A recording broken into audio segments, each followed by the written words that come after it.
చెప్పండి. కర్నూలు మనం టికెట్ వస్తుందని మేడం గారిని, స్థానిక ఎమ్మెల్యే గారిని ఒక దళిత మహిళగా ఒక అదే గ్రామం చెల్లూరు గ్రామంలో కూడా జనం గుళ్ళో పోనీయకుండా టీఆర్ఎస్ నాయకులు వాళ్ళు అడ్డుకోవడం తగిలించైనా మేము అక్కడ స్థానికంగా నిలబడి గుళ్ళోకి తీసుకుపోయినామండి.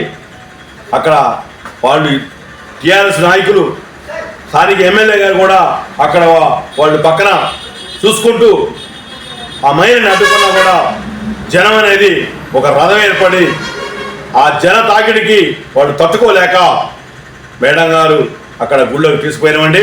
అట్లానే ఖమ్మం జిల్లాలో అక్కడ భారీ మీటింగ్ పెట్టారండి.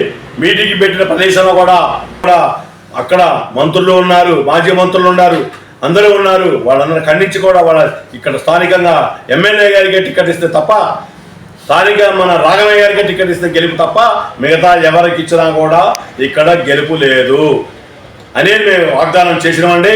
అట్లానే రేపు ఇక్కడ కల్లూరు మండలం నుంచి మన మండలం నుంచి ఏరే మండలం నుంచి కూడా మన మండలం నుంచి అత్యధికంగా ఉంటారండి.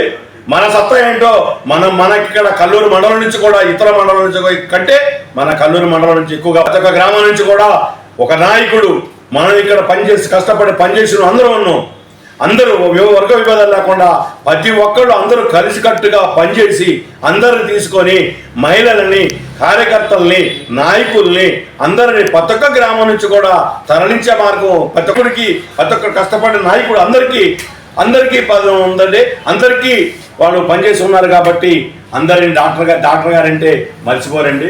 కష్టపడ్డండి ఎప్పుడైనా విలువిస్తారండి. మీరు నాకు ఇవ్వలేదు, నీకు ఇవ్వలేదు పదవులు అనేది అందరికీ వస్తాయి.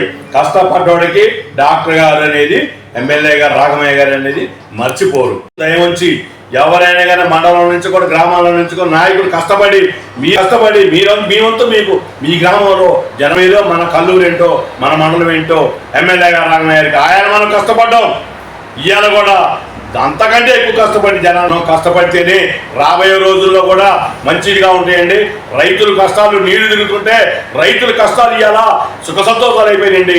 చెప్పుకోలేక ఆనందోత్సవాలతో ప్రతి ఒక్క గ్రామంలో ఎమ్మెల్యే గారి ఆదేశంలో, సీఎం గారు రేవంత్ రెడ్డి ఆదేశంలో, నలుగురు మంత్రుల ఆదేశం ప్రకారంగా రైతులు చాలా సంతోషపడుతున్నారండి.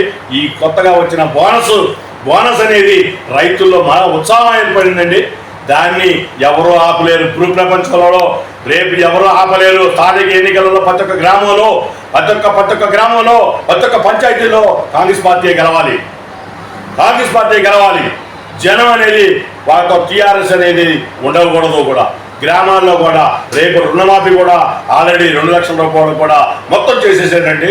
ఇంకా ఏడో 99% అయిపోయిందండి. 1% ఇంకెక్కడో మిగిలి ఉన్నారు 2 లక్షల రూపాయలు కూడా. అవి కూడా పూర్తవుతాయండి. ఆ తర్వాత 2 లక్షలు దాటిన వాళ్ళు కూడా సీఎం గారి ఆదేశాల ప్రకారం వాళ్ళకు కూడా ఒక టర్మ్లో చేస్తారని చెప్పేసి జై కాంగ్రెస్, జై మా